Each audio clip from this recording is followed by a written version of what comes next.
your life as a fatal glitch in the federal justice system. You're sitting in the freezing driver's seat of a beat-up car, your breath fogging the windshield in the dead of night. In your right hand, the cold steel of a pair of wire cutters feels heavier than it should. You are staring at an ignition caps lock mounted under the dash. It blinks red once every 2 seconds. A rhythmic mocking pulse. You're currently facing a domestic terrorism charge for a federal bombing you didn't commit. Once you snap this wire, you are crossing a line you can never uncross. You will have exactly 5 minutes before the signal drops. The alarm triggers and a nationwide manhunt tears your world apart. Every camera, every database, every police cruiser in the country will be looking for your face. But to understand how a quiet, law-abiding freelance programmer became public enemy number one, we need to go back to the beginning. Level 1. The glitch. 4 weeks ago, you live in a rusting industrial town in Pennsylvania. Your life is quiet, highly structured. You live in a converted loft above an old auto repair shop.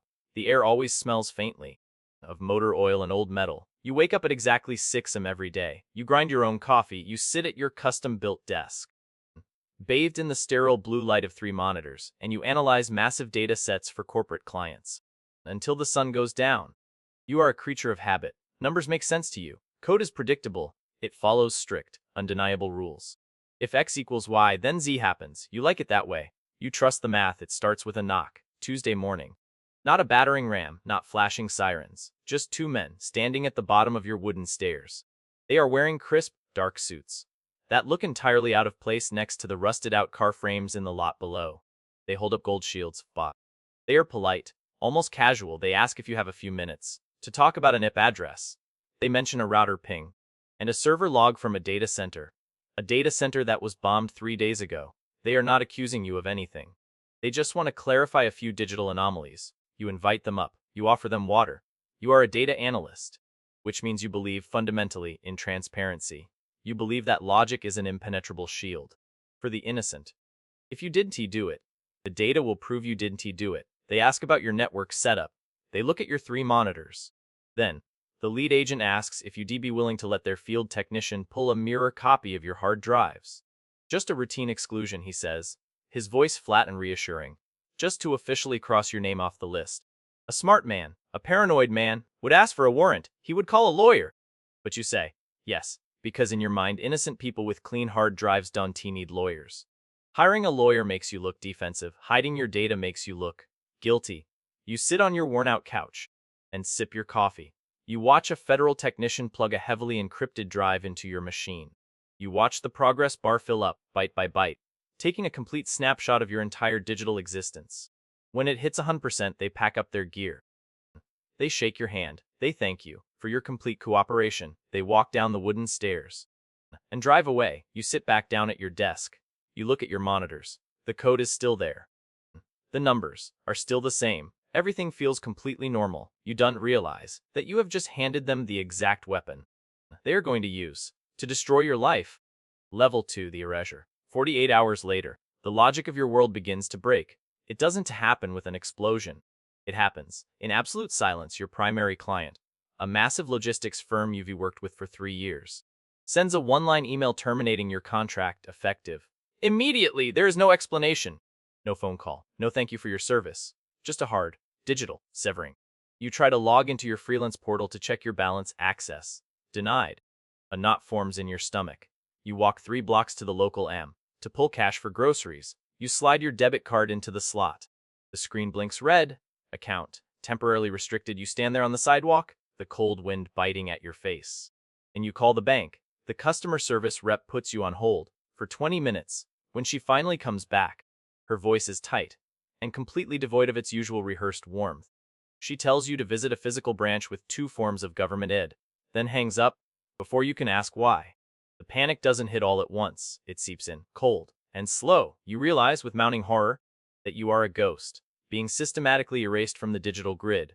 Nobody has accused you of a crime. Nobody has shown you a warrant. But the algorithms, they have already flagged you. They are communicating with each other in milliseconds, across corporate databases, freezing your assets, blacklisting your name, completely dismantling your life, before a single human judge has even looked at your file. The data you trusted your entire life, the numbers you built your career on, are currently being weaponized against you. They are writing a story where you are the villain, and you aren't even allowed to see the script. The real world quickly follows suit. You go to the local diner, the waitress, who usually jokes with you about your coffee order, avoids your eyes. She fills your cup in silence and steps away. Quickly, the mailman drops your letters on the porch. Instead of handing them to you, suspicion is a virus, and everyone can suddenly see that you're reinfected. Downstairs, the air smells like motor oil and old metal. Elias is down there, the owner of the auto shop, a veteran who speaks in grunts and mostly talks to engines. He doesn't own a smartphone. He doesn't read the local forums, where your name is starting to surface. Alongside the words, domestic terrorist. That evening, you walk down the metal stairs, your chest tight. You expect him to ask you to pack your things. You expect the eviction. Instead, he slides a grazy half-inch wrench across the concrete floor until it hits your boot. He points to the undercarriage of a '69 Mustang. He doesn't ask about the men in suits. He doesn't ask why your phone hasn't rung in 3 days, or why you look like you haven't slept in a week. Later that night, you find a plate of foil-wrapped meatloaf on your bottom step. Elias knows something is fundamentally wrong, but Elias operates on an older logic. He judges a man by how he holds a wrench, how he treats people, how he lives his quiet life. Upstairs, the federal system has already reduced you to a threat metric. But down in the garage, under the harsh fluorescent lights, you are still just a man. Level 3, the algorithm. The arrest warrant arrives on a Thursday. Not with a polite knock, it arrives with the heavy thud of tactical boots and a battering ram against the steel door of the auto shop. You are drinking your morning coffee when heavily armed tactical units breach the stairs to your loft. Hands where we can see them, they push you violently against the exposed brick wall. The metal of the handcuffs is freezing against your wrists. They rid you your rights. Domestic terrorism, conspiracy to commit an act of mass violence. The words bounce off the walls, sounding like they belong in a movie. Not in your quiet, structured life. Elias watches from the garage floor below. He doesn't shout, he just stands there, holding a shop rag, his jaw clenched tight. The ride to the federal building is completely silent. You are processed with the terrifying, mechanical efficiency of a factory assembly line. Fingerprints, mugshots, profile, and straight on. The booking officer doesn't look you in the eye. You are no longer a person, you are a case file, a domestic threat, with a barcode. Bail is denied at first, then granted at a number so high it feels like a cruel joke.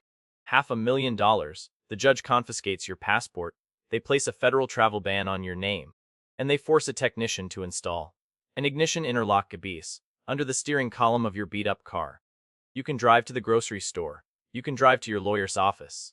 But if you cross the county line, the engine dies, and the marshals are dispatched.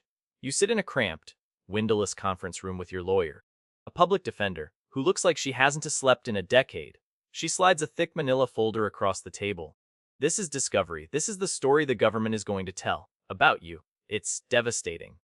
The evidence isn't a smoking gun. It's a digital avalanche. The prosecution has a blurry traffic camera photo from a block away from the data center. The timestamp is exactly 10 minutes before the explosion.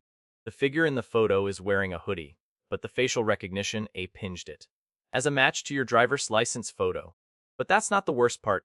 The worst part is the MAC address, the unique hardware identifier of your laptop. It was logged connecting to the data center's breached firewall at the exact moment of the attack. Your machine, your digital footprint. You tell your lawyer it's impossible. You tell her someone must have spoofed your MAC address. Someone sitting in the same coffee shop as you. Someone using the same public Wi-Fi to clone your device's identity. She sighs, she rubs her temples, she says she believes you. Then she turns her laptop around. She shows you the news. The internet has already convicted you. Your face is plastered across every social media platform. The lone wolf programmer. Online sleuths are dissecting your old forum posts. The court of public opinion doesn't need a trial. They just need a target. Your lawyer closes her laptop. She leans forward and offers you another option. A plea deal. The prosecutor is offering a reduced charge. Material support for terrorism, instead of the bombing itself. 15 years in federal prison. You look at her like she is speaking a dead language. You are completely innocent. Why would you plead guilty? She explains it in a flat, tired voice. Because in a courtroom, the truth doesn't matter as much as what they can prove. They have the MAC address. They have the facial match. 15 years is a hard number. It's a guarantee. Going to trial with a terrified jury is flipping a coin with the rest of your natural life. The system isn't looking for the truth. The system is offering a transaction. You sit in the driver's seat of your car later that night. The engine is off. The peace lock blinks red. In the darkness of the footwell, every pulse of that light feels like a countdown to your own burial. You think about the thousands of people sitting behind bars right now. Innocent people who did the exact same terrifying math you are doing and chose 15 years. Fear is the system's sharpest weapon. It grinds down your willpower until you voluntarily sign your name to a lie. Just to make the panic stop, you reach into the center console. Your fingers brush against the cold steel of a pair of wire cutters. You grip the handles. You realize you would rather become a fugitive running through the dark than a compliant liar locked in their cage. Level 4, the Panopticon. You cut the wire at 3:14 am. The blinking red light under the dashboard instantly dies. You have approximately 5 minutes before the signal loss triggers an automated alert at the marshal's service. You leave your smartphone on the passenger seat. You leave your laptop on your custom-built desk. You drive to a dumpster behind a closed diner and throw your credit cards into the trash in the span of 20 minutes. You have to completely murder your own identity. You become an analog ghost in a digital world. You drive north, away from the Rust Belt toward the cold, isolating pine forests of the Pacific Northwest. You survive on the emergency cash you managed to pull before the freeze, $800. It feels like nothing when you can leave a single paper trail. You sleep in the freezing back seat of your car. Hidden deep on abandoned logging roads, you eat canned food bought from rural gas stations, where the security cameras are too old and covered in dust to have facial recognition. But you learn very quickly that running doesn't mean freedom. Running just means transferring to a different kind of prison. The philosopher Mitchell Foucault described the perfect architectural design for a jail, the Panopticon, a circular building where the prisoners always feel they are being watched, even if there are no guards in the tower.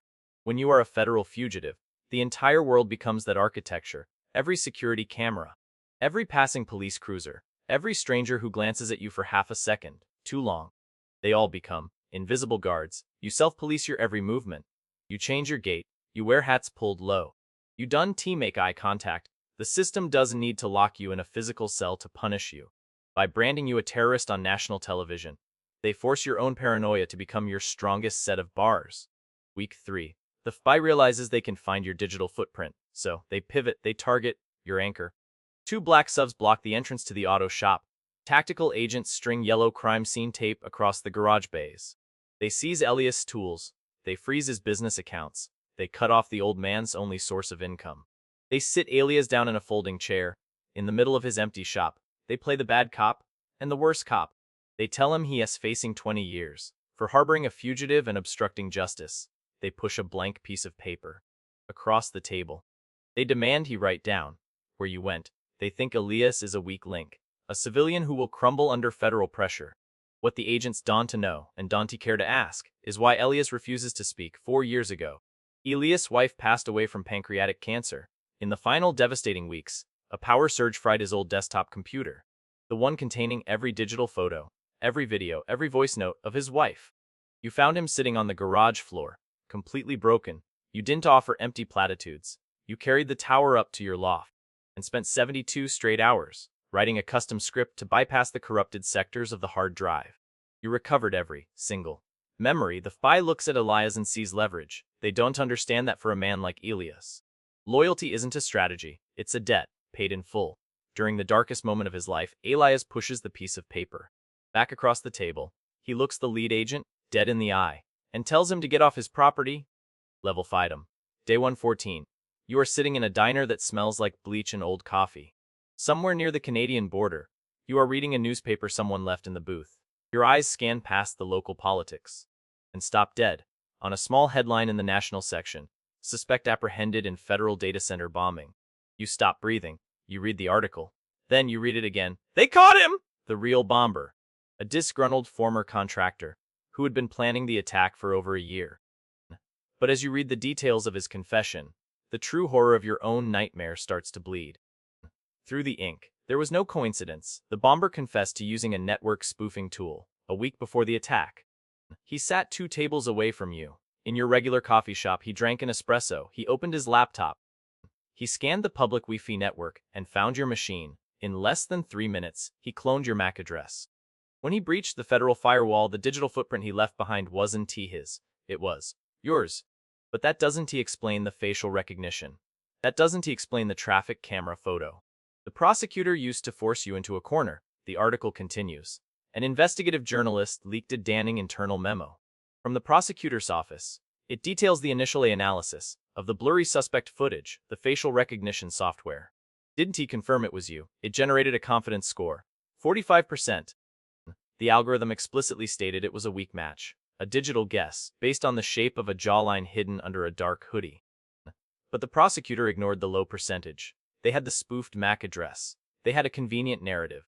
A 45% match was just enough pseudoscience to convince a judge to sign a warrant. They buried the raw data and presented the A's match as an absolute truth. They weaponized the technology to close the case.